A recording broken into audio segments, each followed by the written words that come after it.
श्री कृष्णा के अनमोल वचन। भगवान कृष्ण को भगवान विष्णु के 8वें अवतार के रूप में और अपने आप में सर्वोच्च भगवान के रूप में पूजा जाता है। वह करुणा, कोमलता, प्रेम के देवता हैं और भारतीय देवताओं में सबसे लोकप्रिय और व्यापक रूप से पूजनीय हैं। उन्होंने हमें जीवन, प्रेम, खुशी, धर्म, मोक्ष, मुक्ति, भक्ति, योग, ध्यान, धर्म, सत्य के बारे में सब कुछ सिखाया। आइए जानते हैं श्री कृष्ण के श्रीमुख से निकले कुछ अनमोल वचनों को। वो सब कुछ करो जो तुम्हें करना है, लेकिन लालच से नहीं, अहंकार से नहीं, वासना से नहीं, ईर्ष्या से नहीं, बल्कि प्रेम, करुणा, नम्रता और भक्ति के साथ। भगवान श्री कृष्ण इस अनमोल वचन के माध्यम से कार्य करने की नियत का उल्लेख करते हैं। जब किसी भी कार्य करने में अगर लालच होगा, बेईमानी होगी, जलन होगी तो वो काम न तो सही होगा और न ही उसके परिणाम फलदायी होंगे। इसके अतिरिक्त जिस कार्य को हम पूरे मन से प्रेमपूर्वक करेंगे तो वो न सिर्फ हमारे लिए बल्कि समाज के लिए भी हितप्रद होगा। नर्क के 3 द्वार हैं, काम, क्रोध और लोभ। जो व्यक्ति कामी प्रवृत्ति का होता हो, जिसके मन में लोभ होता है और जो अत्यधिक क्रोधी स्वभाव का होता है, उसके लिए नर्क के द्वार सदैव खुले होते हैं। अर्थात ऐसे व्यक्ति को तो सिर्फ नर्क में ही जगह मिलती है। मैं ही इस सृष्टि का आदि, मध्य और अंत हूँ। भगवान श्री कृष्ण ही इस सृष्टि के पालनहार है। वही इस संसार की शुरुआत थे, वही मध्य और वही अंत होंगे। जो आप जो चाहते हैं उसके लिए नहीं लड़ते हैं, तो जो खोया उसके लिए मत रोओ। मनुष्य सब कुछ चाहता है पर सब कुछ उसे नहीं मिल सकता।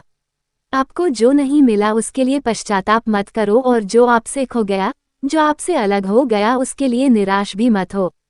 मैं सभी प्राणियों के हृदय में स्थित आत्मा हूँ। मैं सभी प्राणियों का आदि, मध्य और अंत भी हूँ।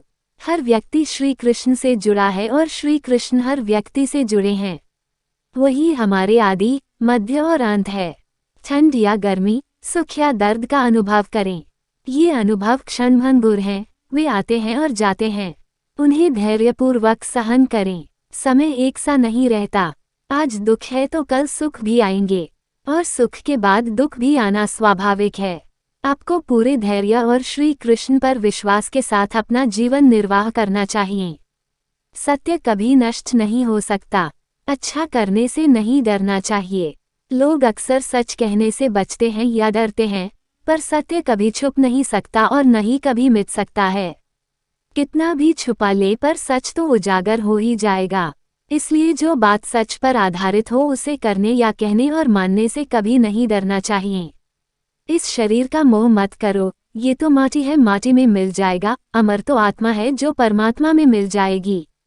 लोग अपने शरीर को सुंदर बनाने में लगे रहते हैं, पर आत्मा की सुंदरता शरीर की सुंदरता से कहीं ज्यादा महत्वपूर्ण है।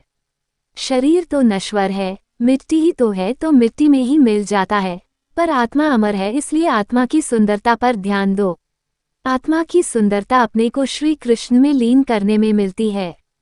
जो हुआ अच्छा हुआ, जो होता है अच्छे के लिए होता है। कभी कभी विपरीत परिस्थितियां हमारी वर्तमान स्थिति को अच्छा करने के लिए आती हैं।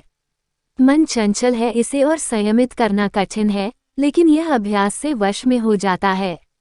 मन चंचल होता है, यह इधर उधर भागता है और किसी भी कार्य की एकाग्रता का दुश्मन है। लेकिन यदि यह व्यक्ति के वश में हो जाए तो इससे अच्छा कोई मित्र नहीं है। मन को एकाग्र करना जरूरी है, बस थोड़े से प्रयास और अभ्यास की जरूरत है। मेरे लिए न कोई घृणित है और न ही कोई प्रिय, न कोई निर्धन है और न ही कोई धनी। बस जो भक्ति भाव के साथ मुझे याद करते हैं मैं उनका हूँ और वो मेरे कृष्ण कोट्स। श्री कृष्ण उन्हीं के हैं जो श्री कृष्ण के हैं। भगवान तो बस प्रेम, भक्ति के भूखे हैं। जो भी उनकी भक्ति में लीन होता है, जो भी प्रेम से उन्हें याद करता है, वो सदैव उसका कल्याण करते हैं।